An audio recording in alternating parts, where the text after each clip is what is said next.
Imagine slicing or hooking your tee shot. Not hard for some of us to imagine, am I right? Now imagine missing the fairway so bad your golf shot flies over a 100-foot cliff into the depths of the ocean. Well, there's a certain course out there where that happens even to the pros.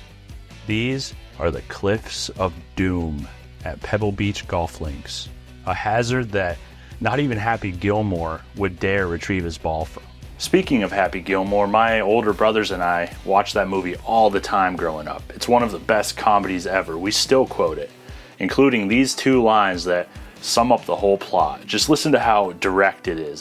So you're a hockey player, huh? Yeah. You gonna give that shit up? You gonna concentrate on golf?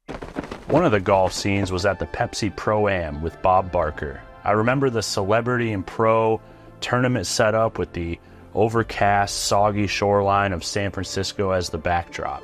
It was that imagery that had me assume, oh, this is that one course my brother plays on Tiger Woods PGA Tour 2000 something. It was from a video game and now it's in this movie. It was Pebble Beach. That's definitely what they were going for in Happy Gilmore, but they filmed their version of the Pro-Am at Furry Creek in British Columbia. But still, Pebble Beach, you know, much like many old and storied sports venues around the world, it was intriguing to me. I mean, look at this photo.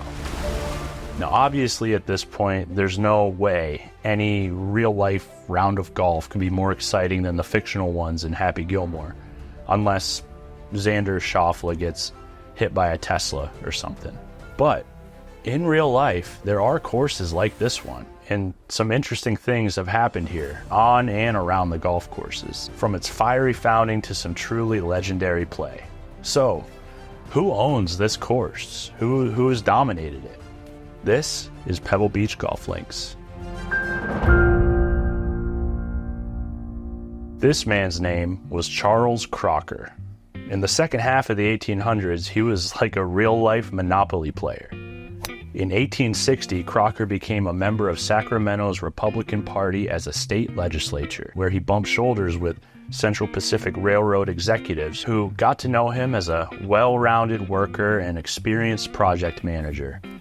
And oh, would they have a project for him to manage. In 1862, Congress passed the Pacific Railroad Bill. They wanted the Central Pacific to build a railroad eastward from Sacramento. So they looked to Crocker to get that done. And he did, eventually, after hiring bosses who would beat the shit out of their workers, blasting through miles and miles of desert and hiring the majority of their laborers from China. About 50,000 Chinese workers breaking their backs for 10 years.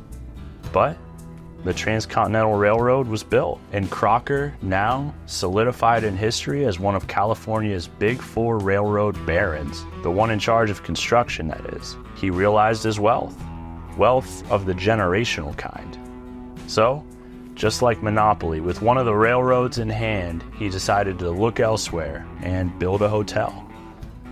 But where? He settled on the southern rocky edge of Monterey Bay, California. And in June 1880, Hotel Del Monte opened its elegant doors and was a smash hit with the upper class. But in 1887, fire destroyed the resort, and in the following year, Charles Crocker died. But his Hotel Del Monte would live another day. It was rebuilt and was even more extravagant, continuing to serve the upper echelon of society. They even had the 9-hole Del Monte golf course, built in 1897, now the oldest course west of the Mississippi.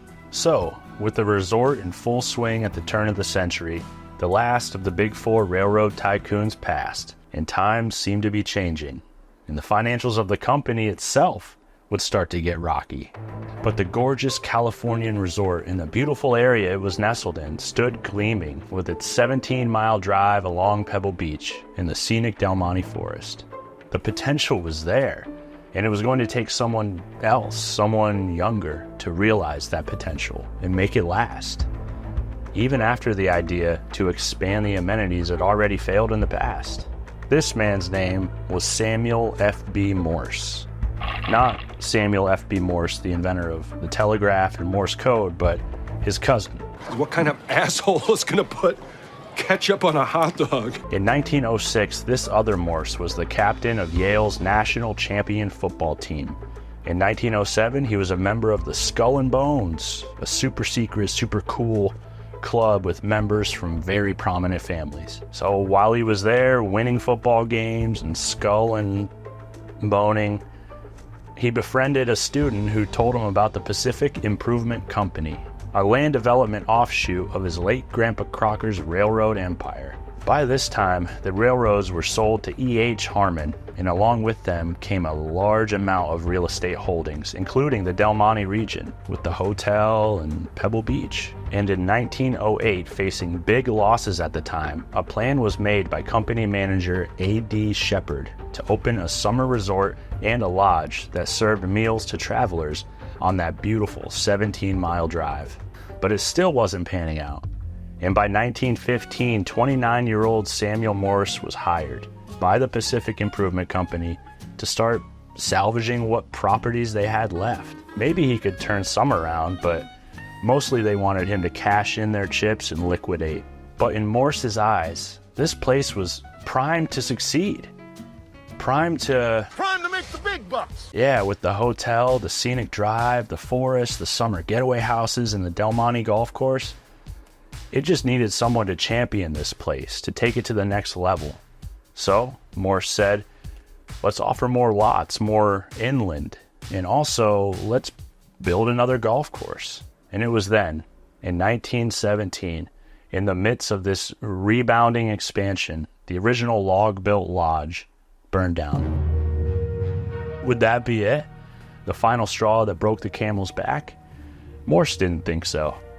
Like a phoenix, he saw opportunity in those ashes. So he urged the Pacific Improvement Company to improve on the lodge, to rebuild it and modernize it. So they did. And with the new lots of land, that new golf course, Morse had momentum. Then, in 1919, at 31, Samuel Morse formed the Del Monte Properties Company and straight up bought the land and properties on the Monterey Peninsula for $1.3 million, the modern equivalent of $23.5 million. He now had the 18,000 acres, including the place that started it all, the Hotel Del Monte. He also had the new modernized lodge, the Del Monte Golf Course, and a brand new one-week-old golf course. And this new course would be the one to go on to host over a century's worth of great players, acting as a stage for countless legendary moments in the sport's long history. This course was Pebble Beach Golf Links.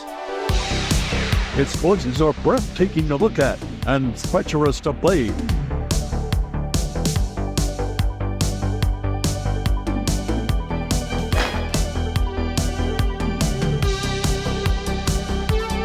It's 18 holes at Pebble Beach, a once-in-a-lifetime experience.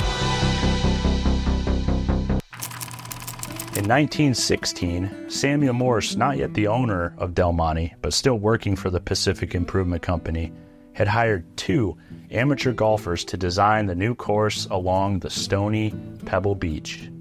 This golf course would be part of that aggressive expansion.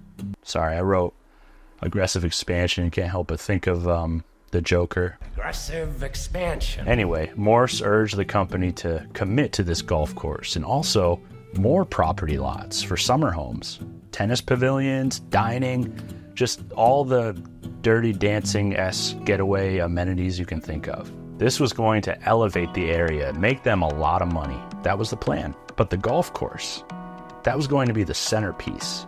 The design was most important. It needed to attract not only the best golfers, but the non-professional golfer with their well-off families looking to enjoy the full Pebble Beach experience. It had to be beautiful. It had to be challenging, but it had to be memorable and fun. So who does Morse hire for this daunting task? A couple of amateurs. Jack Neville and Douglas Grant were amateur golfing champions in their own right. So no slouches when it came to understanding the game itself. But as far as golf course architecture, they were inexperienced as f***. So why did Morse hire them? It's the budget, that's why, or lack thereof. By building this course at Pebble Beach, Morse was essentially throwing a Hail Mary. The odds were against him, but as long as he could get it going, keep costs down, there was a chance of success. Neville and Grant were going to design the course at no cost, and the maintenance of it was going to be done by Sheep, who also would not receive direct monetary compensation. So this was the plan to make Pebble Beach an attractive and profitable real estate investment. Amateurs and Sheep. But the place was just too beautiful and perfect. It had to succeed. Years later, Jack Neville looked back on his and Douglas Grant's daunting task in the San Francisco Chronicle, around the time probably where it was nice to have a break from all those Zodiac ciphers. He said, "It was all there in plain sight. Very little clearing was necessary. The big thing, naturally, was to get as many holes as possible along the bay. It took a little imagination, but not much. Years before it was built, I could see this place as a golf links. Nature had intended it to be nothing else. All we did was cut away a few trees, install a few sprinklers, and sow a little seed." Simple as that, right? Sort of. In February 1919, Pebble Beach Golf Links opened at 17 Mile Drive. And 5 days later, Samuel Morse's Del Monte Properties Company became the owner. And the fun really began. Although Neville and Grant's original design primarily stands to this day with the figure-8 flow, there were several changes made to the course early on after the California Golf Association wouldn't accept their bid to host the state amateur. So Morse brought in more architects, including course pro Harold Sampson and Arthur Bunker Vincent, an avid golfer in the lumber industry. These guys would address some of the issues brought up by the California Golf Association, namely the 18th hole, the one that leaves the final impression on the golfers as they head back to their rooms or summer homes. It had to be satisfying, perfect. But what about the other 17? Let's go check them out. As of 2024, Pebble Beach Golf Links is one of 4 courses you can play at Pebble Beach. So we pack our bags and head to the Monterey Peninsula. Once we book a room at the legendary Lodge or the other prestigious hotels there for about $1,200 a night, we can also pay our $675 greens fees, but then we get to enjoy our $55 cart for free. But don't you dare drive off that fucking cart path. Head over to the pro shop where, just like the game of golf itself, you can have a great 5-star time like... Stopped by on 17 Mile Road Tour. Looks great. I couldn't afford to play here, though. Or maybe it just wasn't your day, like... Just what you expect this to be. A large selection of sportswear with a Pebble Beach logo and a 200% markup. But if you pay the course fee, you might as well grab an expensive souvenir for your round. Now, we're ready to tee off for a round at Pebble Beach Golf Links. Hello and welcome to Pebble Beach Golf Links. Please stay on the cart paths. Those who violate this rule will be thrown into Monterey Bay with rocks chained to their ankles, and then we'll sell your clubs on eBay. Hole number 1. Hole number 1, par 4, 380 yards from the black with a dogleg left. Number 2 is a par 5, 502 yards. Here's number 3, par 4, 404 yards, deadly bunkers on the right. Number 4 is another par 4, 331 yards, more large bunkers surrounding a super small green, and oh yeah, there are those cliffs of doom. Watch that slice. 26,454 shots were played on par 3 holes before Jerry McGee yesterday, and wouldn't you believe, today, this ball comes right down and it will disappear right in the cup. It never bounced. It just dove in. And Bobby Mitchell had a hole in one. A remarkable circumstance. Number 6 is a par 5, 523 yards. The cliffs really get daunting here because of a huge climb to the green. Hole number 7 is a par 3, just 109 yards, but that wind coming off the shore can be violent.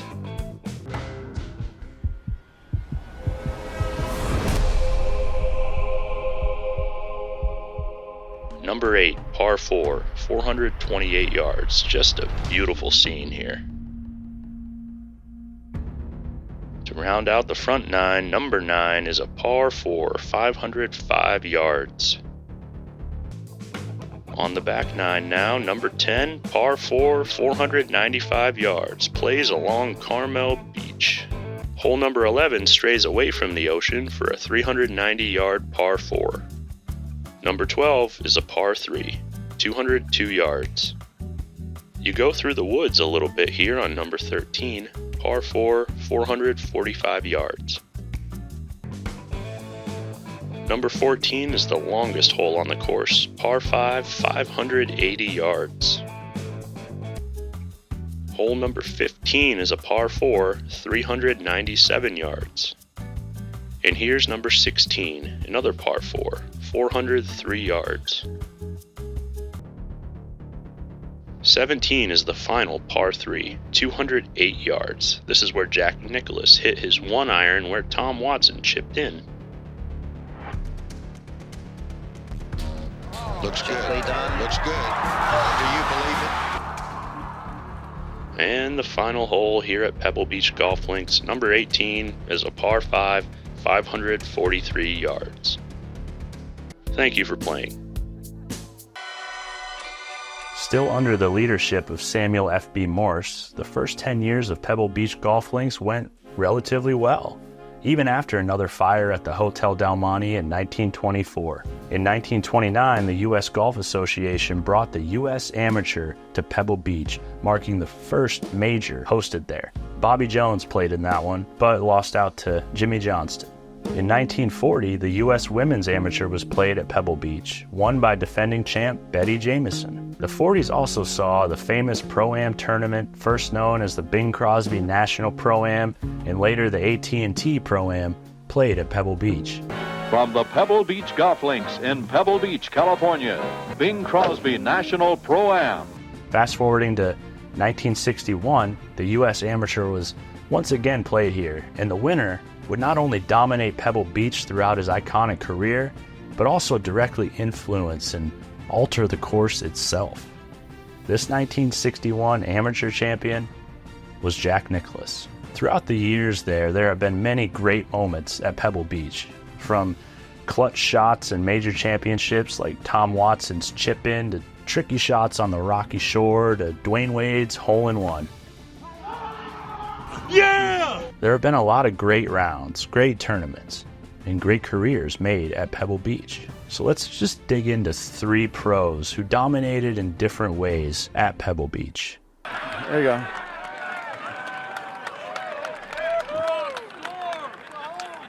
Yeah, show me how to do it.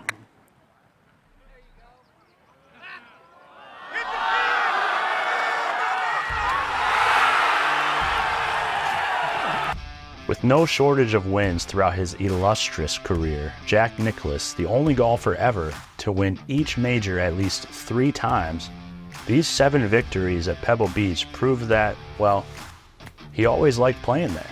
With that first victory in '61 and the last in '95, Jack beat that course up for over 3 decades. Jack's impact on Pebble Beach would last forever, as he literally would make his mark permanently in 1998, when the Pebble Beach Company was able to reacquire a parcel of land along the shore that was always like a missing puzzle piece on the property that not even founder Samuel Morse could get his hands on. And after 80 years, they finally got it. And what did they do with it? They had their favorite pro, Jack Nicklaus, design a new 5th hole. And much like his game, it was a winner. He dominated many tournaments at Pebble Beach, but even he would have had his hands full 2 years after designing that new 5th hole. More on that soon. Before Jack Nicklaus won at the 1972 U.S. Open, Pebble Beach Golf Links itself suffered a big loss. The Duke of Del Monte, Samuel F.B. Morse, passes away in 1969 at the age of 83.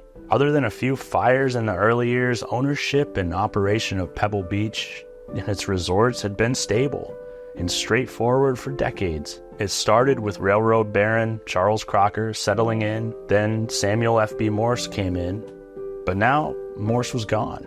It was an end of an era, but the show must go on. In the 1970s, the Del Monte Properties Company would be renamed the Pebble Beach Corporation, and the venue continued to host major tournaments. Golfers and vacationers still stayed in the area. They played a few rounds, they'd have some fine dining, go to the pool. And in 1977, they'd do something else too. A lot of people, they went to the movie theater to see that new, fun space movie with the tall dog. What was it called? So as a result of the major financial success with Star Wars, 20th Century Fox did two very interesting things in the late 70s. One, they made the Christmas special. And two, they bought the Pebble Beach Corporation and renamed it the Pebble Beach Company. Really creative, Hollywood. But Hollywood had moved in, and now a movie studio owned and operated Pebble Beach Golf Links.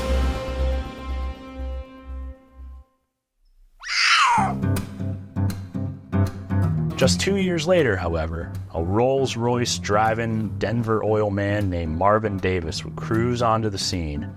In 1977, Davis had tried to buy the Oakland A's for $12 million and move the team to Denver, but it was blocked. Maybe he was frustrated. He went to the theater to relax, saw Star Wars and said, "Ooh, I want that."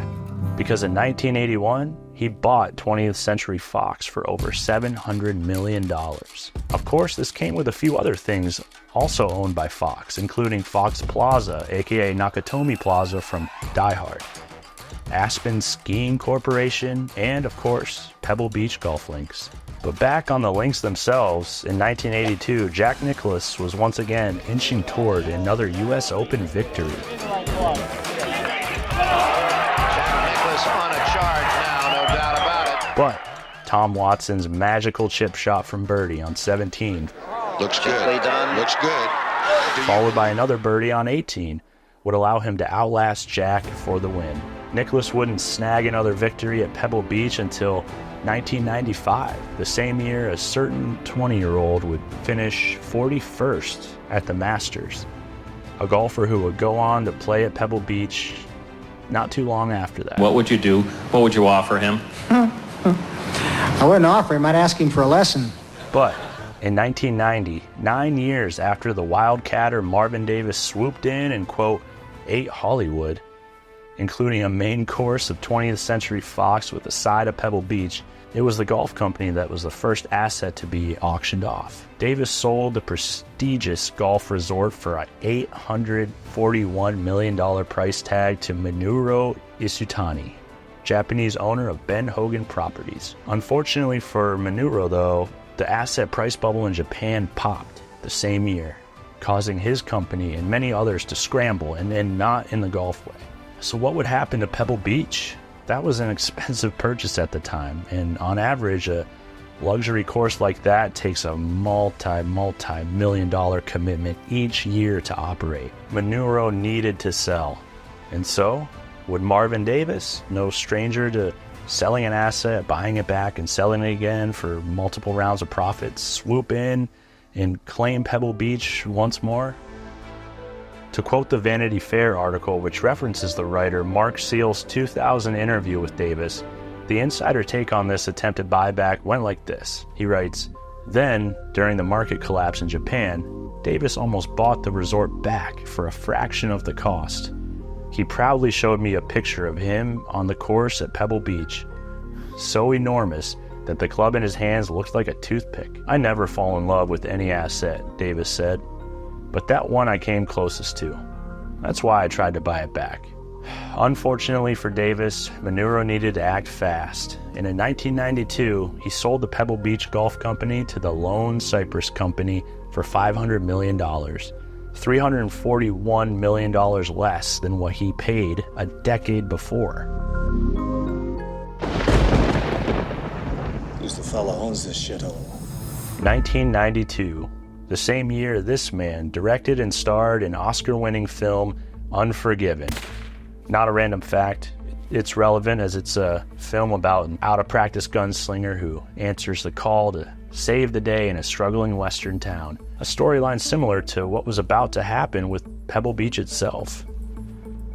Kind Kinda, if you squint. Unlike the early days, when Pebble Beach was owned and operated by one company for 50 years under Samuel F.B. Morse, the company would see their fourth owner in the 1990s alone, when, in 1999, the Lone Cypress Company was ready to sell. Pebble Beach was open to the market, and this time, the owner wasn't going to lose money. After buying the company for $500 million, Lone Cypress received bids over $1 billion for the picturesque golf venue. However, a different, lower offer caught their eye. Hollywood legend Clint Eastwood might be the director and star of Unforgiven, Dirty Harry, and countless other films, but he was also mayor of Carmel by the Sea in 1986, just 2.5 miles from Pebble Beach. And for years, he lived in this 1920s era estate at Pebble Beach. I mean, look at this place. And so, when Pebble Beach Golf Links was up for grabs in 1999, he was going to take back his lawn. Golf course. Along with former Major League Baseball Commissioner Peter Ueberroth, former CEO of United Airlines Richard Ferris, and one of the greatest golfers of all time, Arnold Palmer. These four teamed up and assembled 132 additional minority investors to purchase the Pebble Beach Company for $832 million in a deal that included the agreement to never sell the properties to another ownership group. So they definitely took back the town. But why did Lone Cypress go with this lower offer instead of the $1 billion plus other offers? Well, You boys better move away. From the original Big Four railroad barons to the Duke to the Wildcatter, then changing hands a couple more times until finally settling into a stable ownership for over 2 decades now, Pebble Beach Company remains with the new Big Four executives and their minority owners. And according to the deal, it'll always be theirs. But there's more than one way to own a golf course. You can do it by laying down the cash or wheeling and dealing, but you can also do it by playing and dominating. Other than Jack Nicklaus, who, with his clubs including a 1-iron, consistently beat up Pebble Beach the way Bob Barker beat up Happy Gilmore, for the longest amount of time, Jack can no doubt say, yeah, I own this course. I have its number. Well, there are 2 other golfers out there who also beat the shit out of this course. One of them, naturally, has the course record at Pebble Beach, the best 18 holes of golf anyone has ever played there in its 100-plus year history, no question. He owns that record. We'll get to him. But first, let's look at who owned an entire major tournament that was played there. A golfer who blew past an entire field of elite golfers through 72 holes. Elite golfers who might as well have just stayed back at the resort for a 4-day vacation. Let's look back to 2000 at the 100th U.S. Open at Pebble Beach. You know, I love history, right? So how about some You backstory? gonna give that shit up? You gonna concentrate on golf? Chubbs is right. Along the scenic cliffs of the Pebble Beach Golf Links in Pebble Beach, California, at the 100th United States Open. This is Pebble Beach, and you just don't know what the weather's going to do. Long left, probably right at the pin with a fade, and he's come over it. You can see and necked it. Is it coming back, Mark? No, it's headed to the left rough, just short of the bunker. Tiger Woods coming out of that deep rough, his 3rd shot, Mark. Look at that swing. He's only got 90 yards.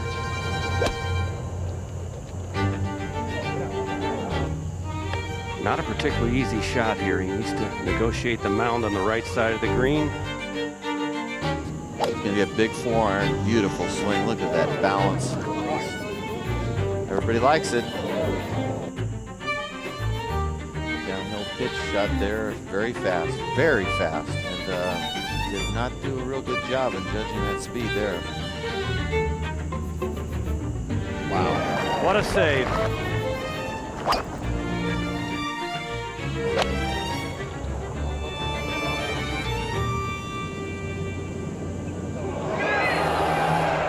Hunting the hole.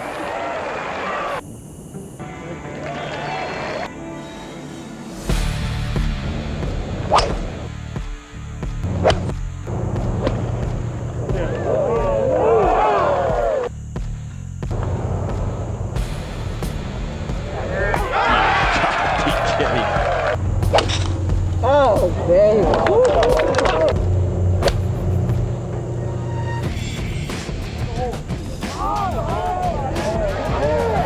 he's got the line, he's got the speed. Come down quick. Say that half of the field would pitch it back into the fairway, but certainly not Tiger. He's got 202 yards to the hole. I think he could probably get a 7 or 8 iron on it. He may get it all the way up there. Look at this. Look at this. You think strength is not an advantage? It's just not a fair fight. No, it really isn't, Roger.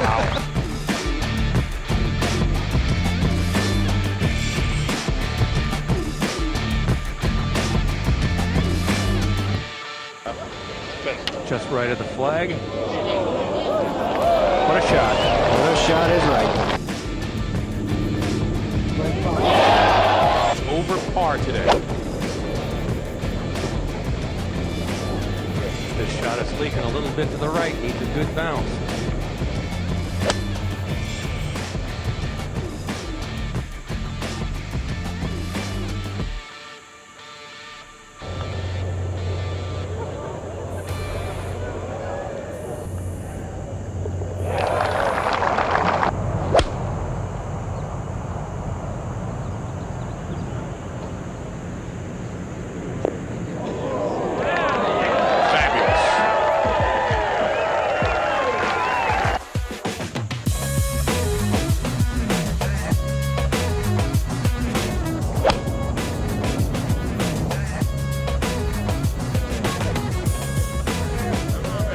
Kidding me? What a way to finish.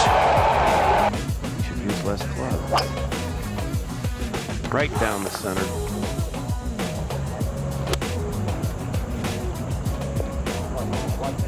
Yep, that's just what he did.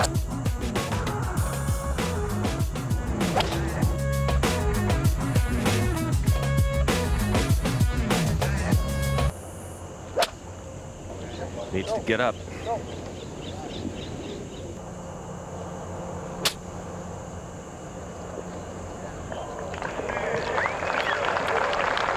Now it's a beautifully played shot, but it's still some 7 or 8 feet past the hole. That leaves a downhill left to right breaking putt. It is going to break to his right.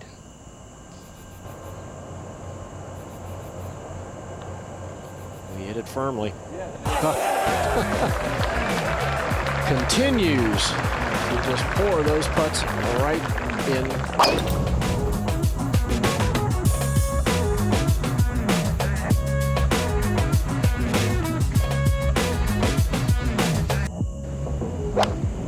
It needs to get up. Go! It's up.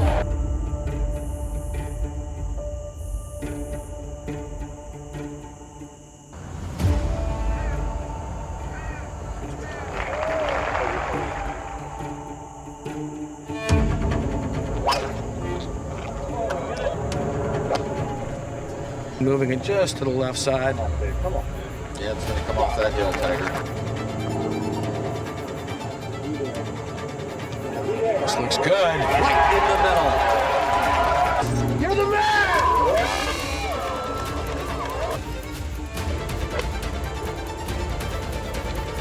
Trying to get this ball on top. It's headed a little left. Oh, what a line. That has found that very long grass around the bunker, just as he did at number 3. And no stance at all. Well, I'm telling you what, this is absolutely brilliant, Johnny. Wow. Brilliant play there. Unbelievable.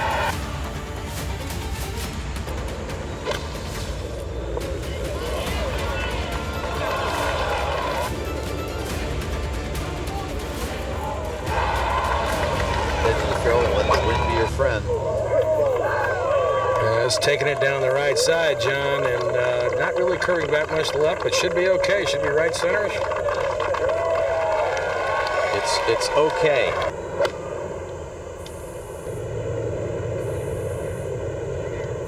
And the lead is 9.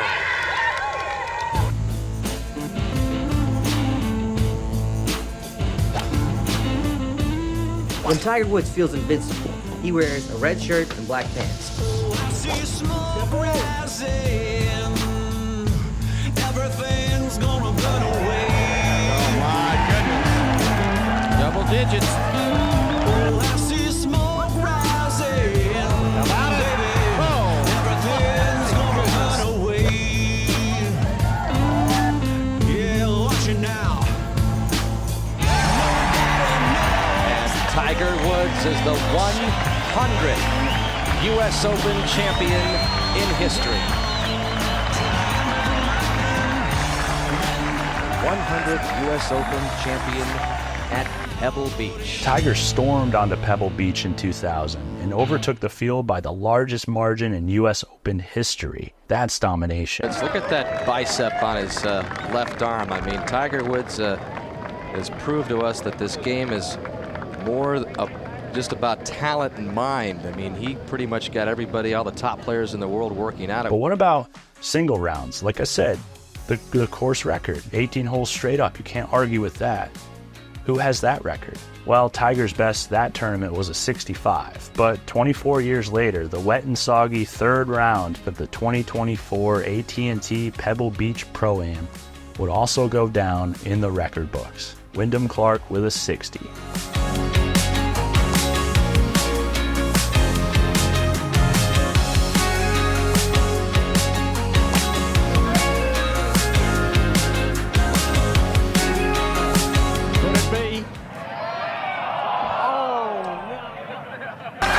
He's got the all-time 18-hole round at Pebble Beach. That's your Pebble Beach Golf Links course record. Pebble Beach Golf Links and its associated Hotel Del Monte, the Lodge, 17-Mile Drive, the Cliffs of Doom, they all go down as iconic when it comes to American sports venues. From founders with bold plans, fires and rebuilds, a wildcatter oil man, a Japanese market crash, and Dirty Harry himself, the ownership history was varied with ups and downs. And the holes themselves have been played and also influenced by the greatest players ever. Arnold Palmer might have ended up as a co-owner of the whole thing, but Jack Nicklaus was the one that spent the most time slaying the course as a player. And when it comes to the most impressive major victory in maybe all of golf, Tiger Woods crushed the competition at Pebble Beach at the 2000 US Open. And the best round itself at Pebble Beach was played just this past year, 125 years after it opened, by Wyndham Clark with a 60 in 18. The US Open is set to return to Pebble Beach Golf Links in 2027. Will someone dominate the way Tiger did, or beat Wyndham Clark's record? We'll have to wait and see. The real question is, will Pebble Beach make another appearance in Happy Gilmore 2? Thank you very much for watching. Please like and subscribe for more, and let me know in the comments which sports venues you'd like me to dive into. Really appreciate it.